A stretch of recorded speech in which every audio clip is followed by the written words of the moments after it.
I recently read a very scary statistic. It said that managers spend somewhere between 35 and 50% of their time in meetings. And that seemed like a lot to me. So I shared the statistic with a group of managers that I happened to be training on meeting facilitation. And they said, oh, that wasn't accurate at all. So really, what is the number? And they said it's closer to 75 to 80% of their time. Now that's terrifying. If you couple that much time spent in meetings with the fact that a great majority of meetings are not being run well, you've got a huge waste of time on your hands. And I thought to myself, what can I do to help?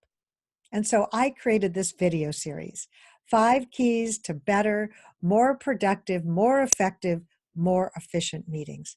Let's take a look at that first key. Key 1 are the 8 Ps, preparing properly. I like to refer to it as go slow to go fast. The more time you spend preparing for a meeting, the more likely that meeting is going to be an efficient use of your attendees' time. Let's take a look at those 8 Ps. And the first one is purpose. Now, this one seems kind of obvious, right? You should know the purpose of your meeting.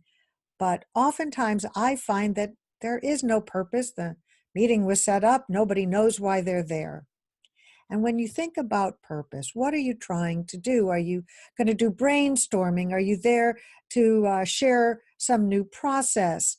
Are you there to make decisions? What's the purpose of that meeting? And make sure all your attendees know what that purpose is. The next one is product, similar to purpose, but different. What is the output of the meeting? Are you going to have a new tool, a new process? Are people going to think differently about something? Are they going to know something they didn't know before? Be clear on the output. The next one is people. Who are you going to invite and why? Are they really needed? The more you consider this, the less likely people will be in a meeting that they spend their whole time looking at Words with Friends or checking their email. Make sure they really are needed, and if they're not, you'll do them a favor by not inviting them.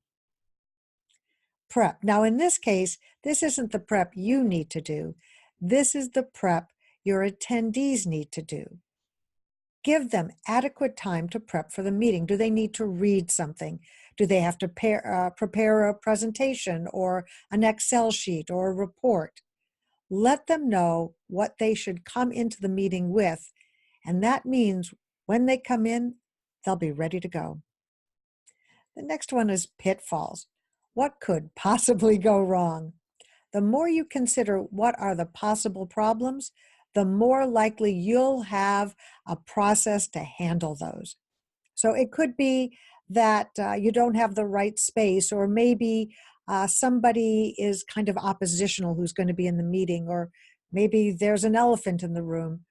If you can think about what problems could happen, what are the pitfalls, more likely you'll have a plan A, a plan B, and maybe even hopefully a plan C.